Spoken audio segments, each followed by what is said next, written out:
Karen called the police on a black man in the park, labeling him a threat, only to discover shortly afterward that he was her new boss and a decorated war veteran. Their clash exposed her prejudices and altered her life forever. What happened next will shock even the most unflappable. But let's start at the beginning. Prelude to conflict, Oakwood Park came alive with the first rays of sunlight.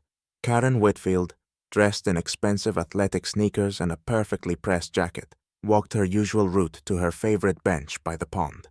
The day was supposed to be peaceful, just the way she liked it, until her eyes fell on a figure seated on the bench. There sat a middle-aged man. His dark skin and worn clothing disrupted the picture of perfect order Karen had grown accustomed to. On his head was a red cap, emblazoned with the words, "Make America Great Again." The sight immediately stirred a mix of irritation and indignation in Karen. What nerve! He's clearly not from around here, she thought. Karen wasted no time.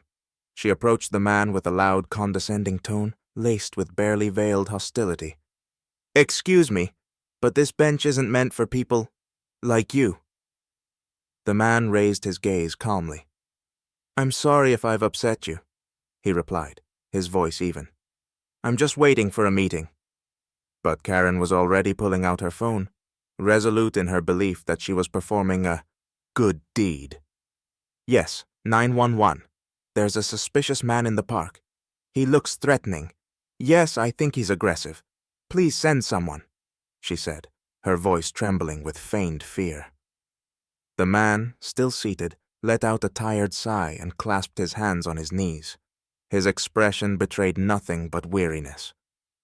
Within minutes, the police arrived.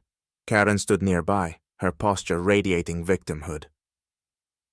Officer Rodriguez, a seasoned patrolman with 15 years of experience, stepped out of his vehicle.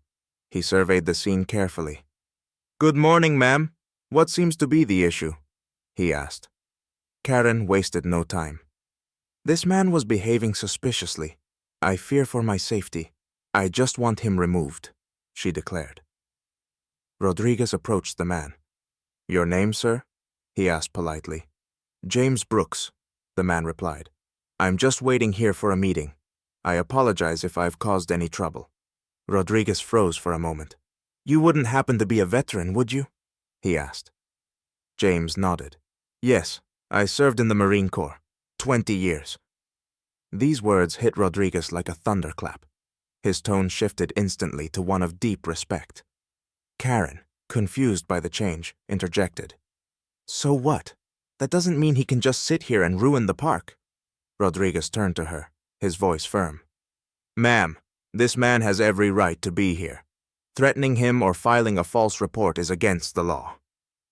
Karen froze, her face flushing red with anger and humiliation. She opened her mouth to protest, but James slowly stood up. "Thank you for your service, officer," he said calmly. "But my meeting is just beginning." From his pocket, he pulled out a neatly folded set of documents. Turning to Karen, he spoke with quiet authority. "I'm here to meet the new project manager. As far as I know, that's you." Escalation of the conflict, Karen stormed into her company's office, her face a stormy mix of anger and embarrassment. Employees in the reception area cast cautious glances her way, hesitant to approach. She tossed her coat onto the back of a chair and sat at her desk, trying to regain her composure. However, her efforts unraveled when the conference room door opened and James Brooks walked in. Dressed in a sharp yet comfortable suit, James's confident posture immediately conveyed that he wasn't here to play the victim. The room grew tense as the director spoke. "We have a new senior project manager. Please welcome James Brooks. His extensive experience in crisis management and leadership will be invaluable for our upcoming project." Karen froze, her eyes widening in shock. Slowly, she sank into her chair, acutely aware of her colleagues' gazes shifting toward her. James glanced at her briefly, but said nothing. The next day marked the beginning of the project. Still angry and humiliated, Karen chose to defy James's leadership, deliberately ignoring his directions and presenting her own ideas in meetings. Her voice was louder than usual, and she often interrupted James, insisting her suggestions were better. But each time, James calmly countered with facts and well-reasoned arguments, leaving her without a rebuttal. It didn't take long for their colleagues to notice the difference between the two. James remained professional, steering clear of personal attacks and focusing on the work at hand. Meanwhile, Karen's hostility and defensiveness became more pronounced with each passing day. A week later, the situation reached a tipping point. Determined to prove her worth, Karen decided to present a proposal to the leadership team without consulting James. Confident she could outshine him, she called for a meeting and announced, "I've developed an improved strategy to accelerate the project." When everyone gathered, Karen began her presentation. However, by the second slide, it became evident that she hadn't thoroughly analyzed the data. Her calculations were riddled with errors, and her conclusions lacked substance. James, standing in the corner, raised his hand politely and interjected, "Karen, it seems you've overlooked some critical points. For instance, these figures directly contradict your projection." Karen's face turned pale as her colleagues began whispering among themselves. Some looked disappointed. Others avoided meeting her eyes altogether. "Perhaps," James said, taking control of the situation, "we could continue with the original plan. I've prepared all the necessary materials for the meeting." The presentation ended with James's steady hand guiding the discussion back on track. As her colleagues filed out, Karen sat frozen in place, barely holding back tears. In the hallway, one colleague leaned in and murmured to her, "You might want to start listening to him. James knows what he's doing." The next day, Karen returned to the office with a new mission, discrediting James. She began gathering rumors and complaints from employees, hoping to find something, anything, that could be used against him. But instead, she heard something she didn't expect. Employees she considered allies were now voicing concerns about her behavior. "She's been so rude lately," one colleague confided. "I think her bias is clouding her judgment," another said. Karen felt her stomach drop. The narrative she had tried to construct was collapsing around her, and her own reputation was rapidly deteriorating. Worse still, her position in the company no longer depended solely on her performance. It now hinged on the support of the very person she had tried to undermine. Karen could feel her authority in the company slipping away, but she was determined to land one final blow. She found a couple of minor mistakes in the project documentation, made inadvertently by a junior analyst under James's supervision. During the morning meeting, she seized the opportunity to highlight them. "Here's proof that the new leadership is failing. We can't afford such errors." Her colleagues exchanged glances, but before anyone could respond, James calmly stood up. "Karen, I appreciate your concern for the quality of our work," he began, "but there's something you may have overlooked." He connected his laptop to the projector and displayed the corrected report, which had already been sent to the client several days earlier. The errors were identified and resolved by the team the same day. This demonstrates our vigilance and ability to respond effectively to challenges, he added, his voice measured. Karen tensed, realizing her attempt to undermine James had failed. But the real blow came moments later. James continued, "Since we're discussing accountability, I'd like to bring up an issue about teamwork. Let me show you something." The projector screen lit up with a video captured by a bystander. Karen berating James in the park, calling the police and accusing him of being a dangerous stranger. The room fell silent. Karen froze, her face drained of color. Colleagues began whispering among themselves, some visibly shocked, others openly disappointed. This isn't how it looks," Karen stammered, but her protests were drowned out by the quiet judgment of those around her. The CEO took the floor, his voice cold and authoritative. "Karen, do you have anything to say in your defense?" Karen looked around, hoping for support, but none of her colleagues spoke up for her. "This is a misunderstanding. I was only trying to protect our community," she blurted. The CEO's response was firm. "The issue isn't where this happened, but how you behaved. Our company is built on values of inclusion and respect. Your actions contradict everything we stand for."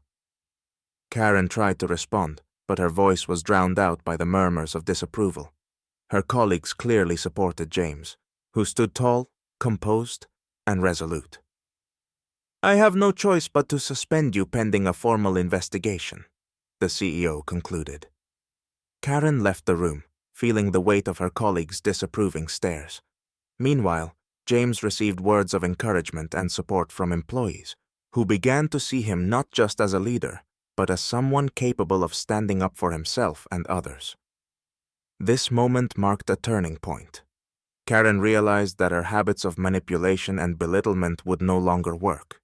Karen sat alone in her quiet apartment, replaying the events of the past weeks in her mind.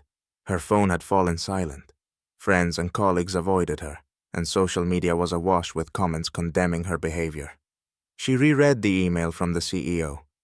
"Following our internal investigation, we have decided to terminate your contract. We wish you the best in your future endeavors." It was a defeat she couldn't ignore.